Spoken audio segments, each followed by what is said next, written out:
Good morning. Today we are going to see some application of trigonometry, right?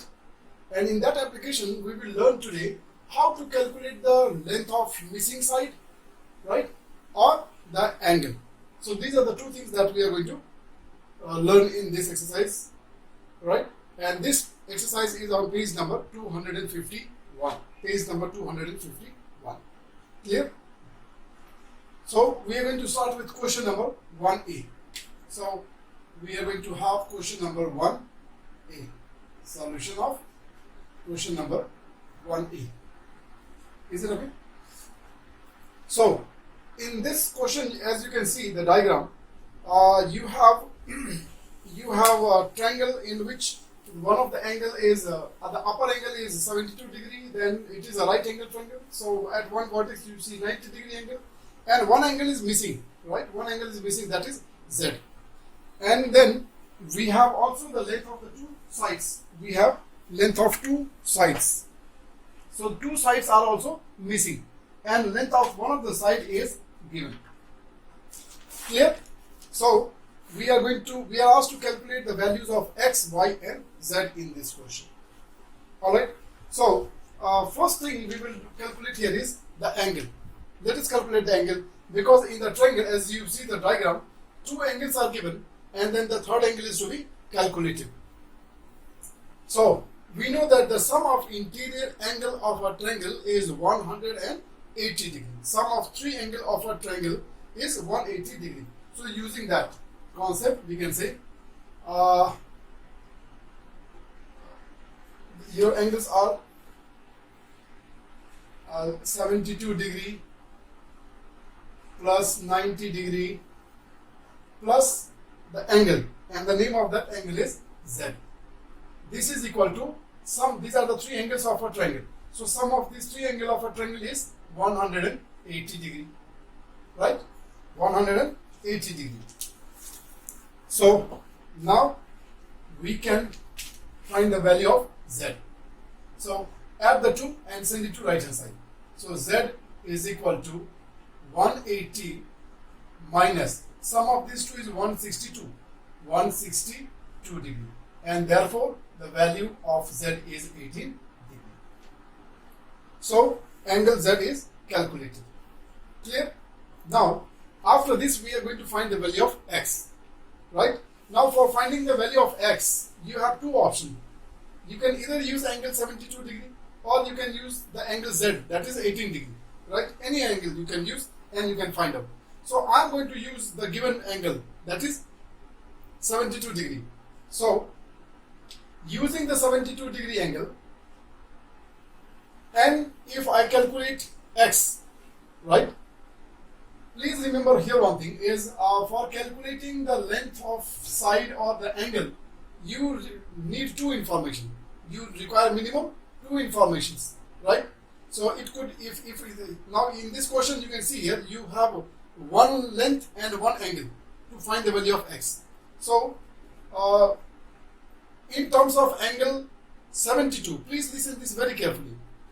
You already know about the trigonometrical ratio, that what is sine theta, what is cos theta, what is tan theta, and so on, right? Sine theta is the ratio of perpendicular over hypotenuse, cos theta is the ratio of base over hypotenuse, and tan theta is the ratio of perpendicular over base.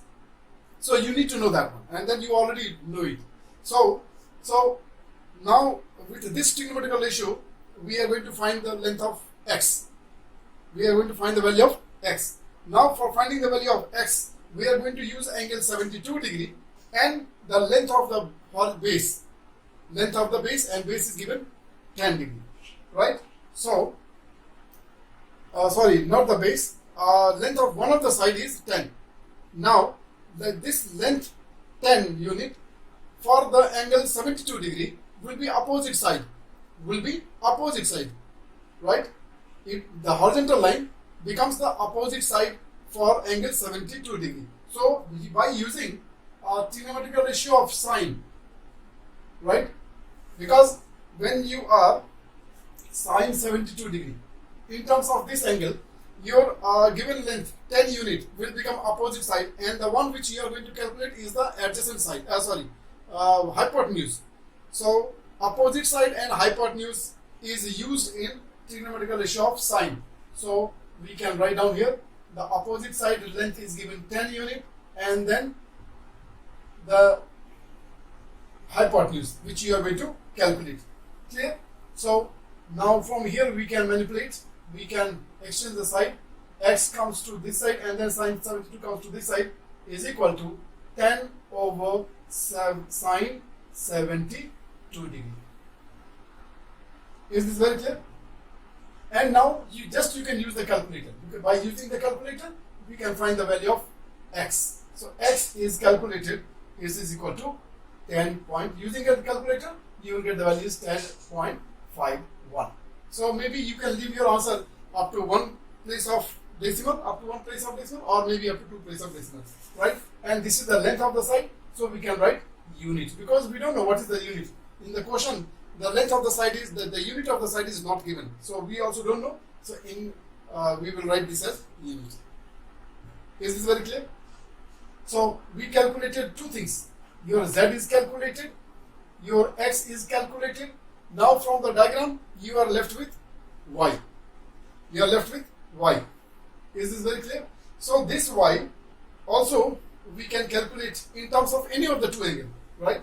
In terms of any of the two angles. So if I calculate y using the angle 72 degree and the length 10 unit, then we have to use trigonometrical ratio of 10 because for 72 degree y measurement will become the base and 10 unit will become the opposite side. So when you are using the opposite side and the base, you have to use the trigonometrical ratio of 10. So we can say here 10 72 degree. This ratio is opposite side over base, and opposite side is 10 units and the base is y, which is to be calculated. Now once again we will do simplification. Y will be taken to this side because we want to calculate y. So y is taken to this side and 1072 will be taken to the right side. So this will become y is equal to 10 over 1072 degree. Is this very clear? And now when you use the calculator and calculate, it is coming as equal to 3.24 or 25 because it is 25249. So round figure 3.25. This will become the value of your y. So for the first figure, we have calculated value of z, value of x, and the value of y. Hope it is very clear. Now we are moving on to question number 2, right? Then in this question, the question says, a ladder leaning against a wall, forms an angle of 25 degree with a wall at the top of the ladder, right? Let us see the diagram. First of all, it's better whenever we have trigonometrical question in the form of language, you must draw the diagram. The diagram will make your work very easy. So this is your wall. This is your wall. Clear?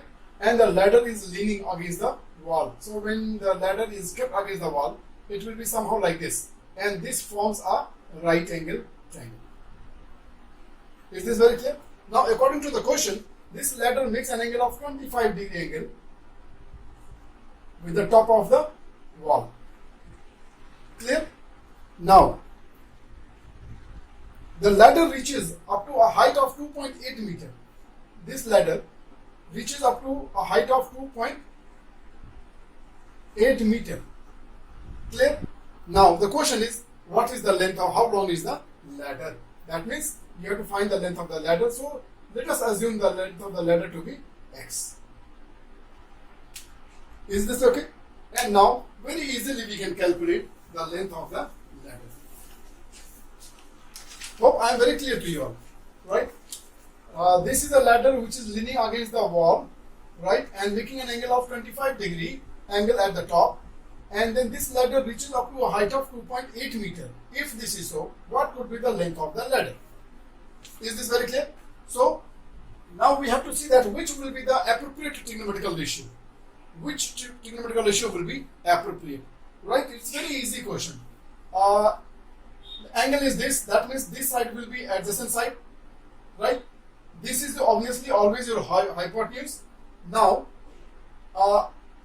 since this is adjacent side, you are going to use adjacent side and you are going to use hypotenuse for this angle. So the trigonometrical ratio in which we uses the adjacent side and hypotenuse is what? Is cos. Is cos. So by using cos, trigonometrical ratio of cos, we will be able to find the length of the ladder.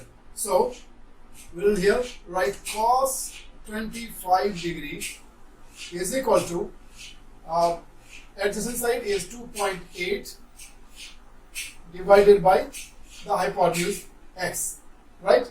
And now we can do a simple calculation and find the value of x. So here this is x will be equal to 2.8 divided by cos of 25. Now use the calculator and get the answer. So when you use the calculator and then punch this value, you will get the answer as 3.09. Clear? And this becomes the length of your ladder. Here the height of the wall is given in meter. That means this length of the ladder also has to be in the same unit, and therefore we will write the unit. So when the units are given, you have to also write down the unit. Hope this is very clear. Alright, now we will also take question number 3, right? Since we have a space, so we will be able to do question number 3, right? This question number 3 is about a tree.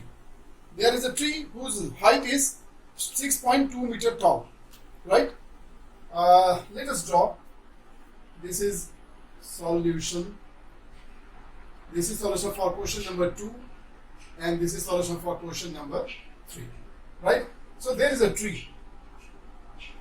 There is a tree, and the height of this tree is given as 6.2 meter. 6.2 meter is the height of the tree, right?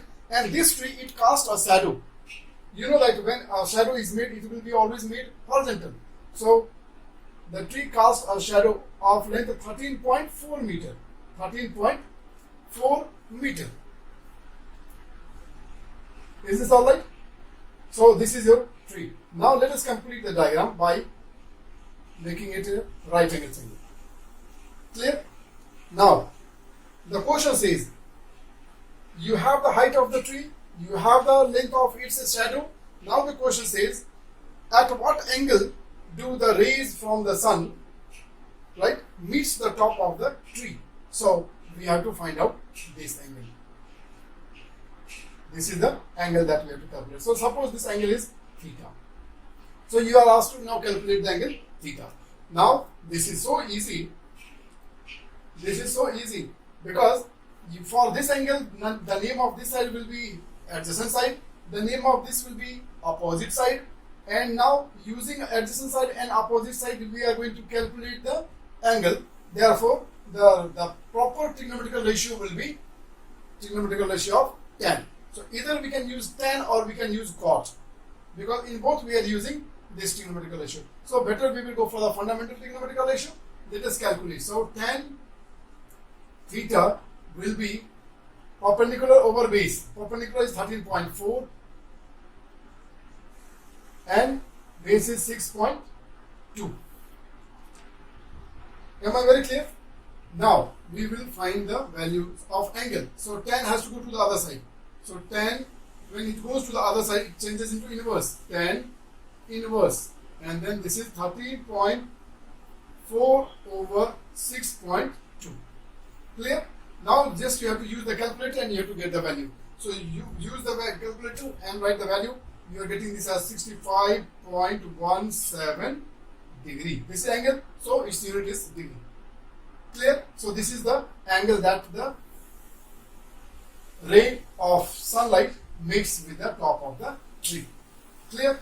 Now this angle is this much, so maybe if you want to write it up to one place of decimal, then it will be approximately around 65 point. If you round it off, it will become 65.2 degree. So this becomes the answer of the question number 2. Now we are moving on to question number 4. Question number 4, right? This question is about the ramp.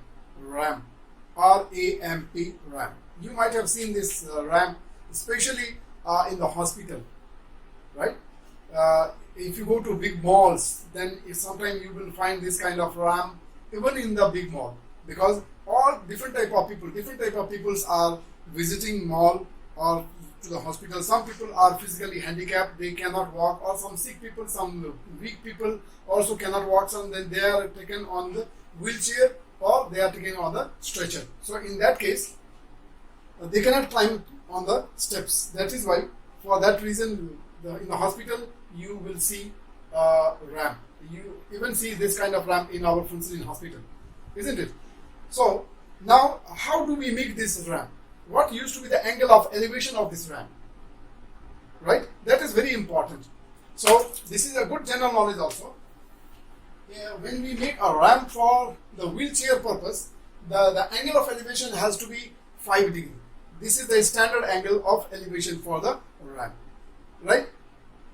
If the angle is more than 5 degrees, then it will become very difficult and it is risky also to take the wheelchair or the stretcher.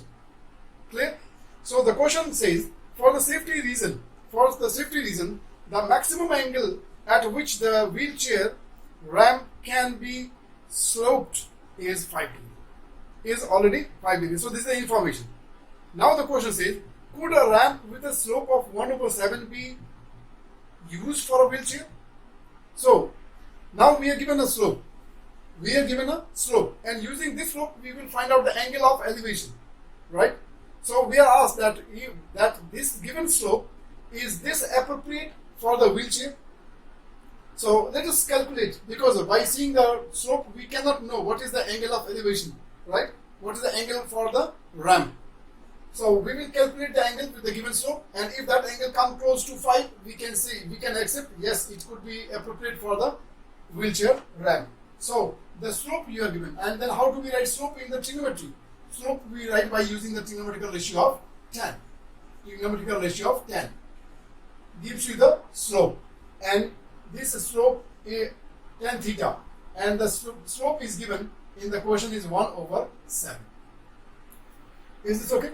So we can find out the angle of elevation. So theta will become tan inverse 1/7. Clear? Now whenever we have to calculate the angle, now you have understood, because this type of question we have done for several times. And now you use the calculator and find the value. So it is coming as 8.1 degree. Actually, the standard angle of elevation for the wheelchair ramp is 5 degree angle. But with this slope, when we calculated the angle of elevation for the wheelchair ramp is coming equal to 8.1 degree. So this angle cannot be appropriate for the wheelchair ramp. Understood? Because it is not close to 5, it is very, very high. Right? So therefore we can say no. The given elevation, the given slope, that is 1/7, is not appropriate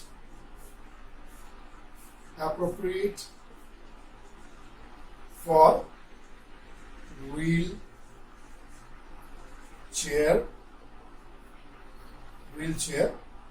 ramp. Is it very, very clear? Okay. Now,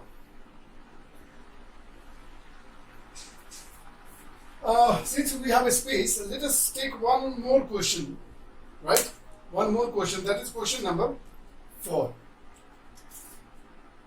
Question number 4. I am taking this with a different color.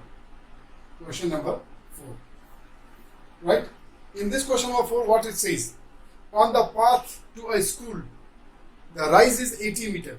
Right? You are going to your school, and then you measure the rise. Right? It is 80 meter. The rise is 80 meter, and the run is 500 meter. Your school. Now you can see here. Let us draw the diagram. For your school, this is your home, right? From here you start, and then your school is somewhere here. Am I clear? So when you reach to school, what you have done is you have run 500 meter, and then you rise equal to 80 meter. So if this is so, this is 80 meter rise and 500 meter run, right? Then the question says, what is the angle of the path? What is the angle of the path from the horizontal? From the horizontal. What is the angle of the path from the horizontal, right? That means horizontal means this line, right? So what is the angle of the path? So the angle made by this path with the horizontal, we are asked to calculate. So suppose if this is 30, theta. Is it alright? Right? So now, which trigonometrical ratio will be appropriate? Now you are asked to calculate this theta. And to calculate theta, what are you given? You are given this length and you are given this length. So for this angle, the name of this side will be adjacent side, name of this side will be opposite side. Am I clear? So you know the trigonometrical ratio in which we use as the opposite side and then the adjacent side. So obviously that trigonometrical ratio is tan. So we will calculate it. We will use the trigonometrical ratio of tan. So tan theta is equal to, now rise over run, right? 80 over 500. Is this very clear?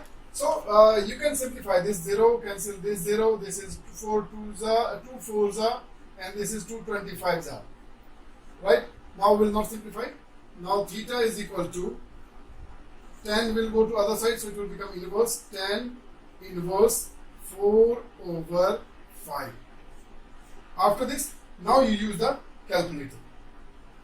You use the calculator and then the angle is coming equal to 9.1 degree. So the angle of elevation, the angle made by the path with the horizontal is found to be 9.1 degree. Is it very clear? Thank you. Now we are moving on to question number 6. Question number 6. This is a lovely question, right? Solution we are going to solve. So as you can see the question, there is a triangle given, right? And the question is to find the area of this triangle. Find the area of this triangle. Now you know what is the formula for the area of triangle, right? Area of the triangle formula is half of base into height. Base into height. Half the product of base and height. Now look at the diagram. Do you have the base and the height in this triangle? Do you have the measurement of base and the height? No. And so this question is very interesting. And here we can see again the application of trigonometry.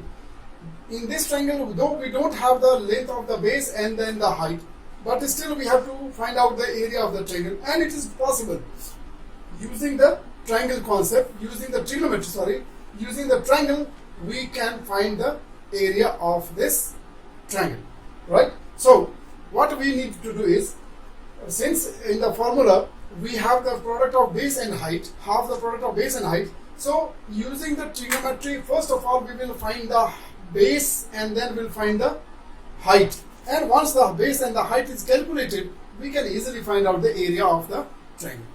Clear?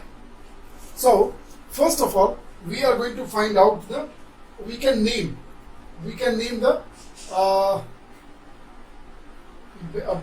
base and then the hypotenuse. So let me show you my own diagram also, so that I can name.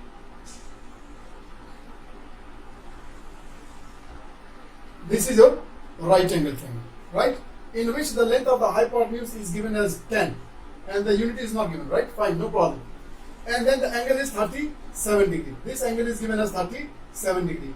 This is to indicate that this is a right angle triangle, because you know that the trigonometry is only applicable to right angle triangle. So this is right angle triangle. Now we will find out this and then we will find out this. We have to find out these two and only then we can find out the area of the triangle. Is this clear? So let us calculate first of all the value of x. The value of x. Now using this, with this angle, if you are calculating the value of x and then using this side with respect to this angle, with respect to 37, right? The name of this side will become, for this angle, the side name of this side is opposite side, and this is hypotenuse. So which trigonometrical ratio uses the opposite side and hypotenuse? You know it. This is trigonometrical ratio of sine. So we will use sine 37 degree is equal to opposite side x divided by hypotenuse 10, and therefore your x is equal to 10 into sine 37 degree. Clear?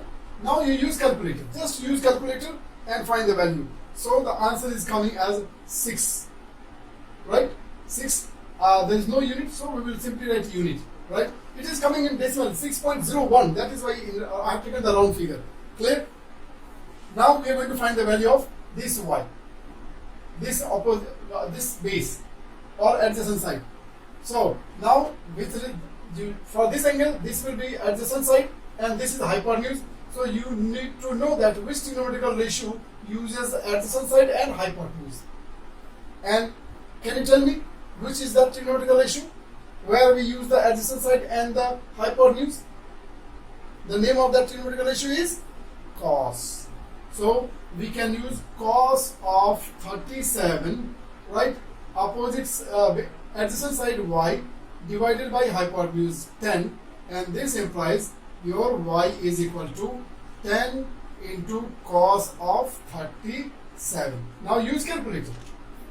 Using calculator, you calculate the value of this one is coming as equal to 8 unit, right? This also comes in 8.01 something. That is why I have taken the round figure. Clear?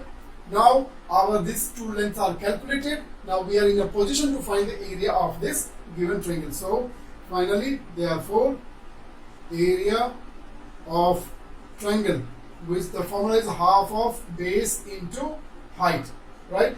Half base is how much you calculated? 8, and height is how much? 6 unit. So 8 is a 2, 4 is a 8, 6 4 the 24. 24. This is unit. This is its area. Therefore, unit square. This becomes the solution. This is the area of your triangle. Is this very clear? So we are ending the session with this question here itself, right? We will complete this exercise, this page number exercise, in the next video. Till then, thank you so much. Keep watching the video and please take interest in mathematics. This is your board year. This year you have your board exam, but you don't seem to be very serious. You don't seem to be serious at all. This is a reminder. Thank you so much.